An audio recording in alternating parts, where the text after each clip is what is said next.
ஓம் சக்தி. ஓம் சக்தி. ஓம் சக்தி.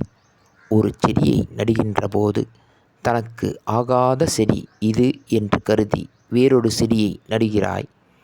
அடுத்தவன் அது பற்றி குறை சொன்னால் பறித்துவிட்டு வேறொரு செடியை நடுகிறாய்.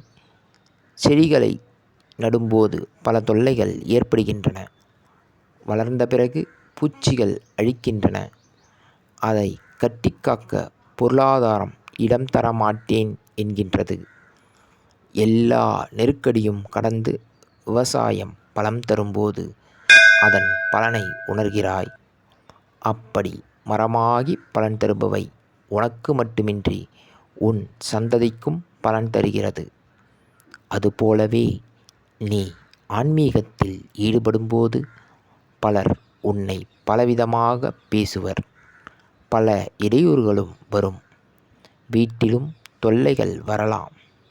அவற்றையெல்லாம் பொருட்படுத்தாமல் ஐம்புலன்களை அடக்கி தியானத்தை மேற்கொண்டு முழுமையாக ஆன்மீகத்தில் ஈடுபடும்போதுதான் ஆன்மீகத்தில் முழு பயனையும் உன்னால் பெற முடியும். அவ்வாறு உனக்கு ஏற்படும் பயன்கள் உனக்கு மட்டுமின்றி உன் சந்ததிக்கும் கிடைக்கும். இது அன்னையின் அருள்வாக்கு. குருவடி சரணம். திருவடி சரணம். ஓம் சக்தி. சக்திகளே, உங்களுடைய கருத்துக்கள் மற்றும் அனுபவங்களை கீழ்க்காணும் மின்னஞ்சல் முகவரிக்கு வீடியோ வடிவிலோ ஆடியோ வடிவிலோ எங்களுக்கு அனுப்பவும்.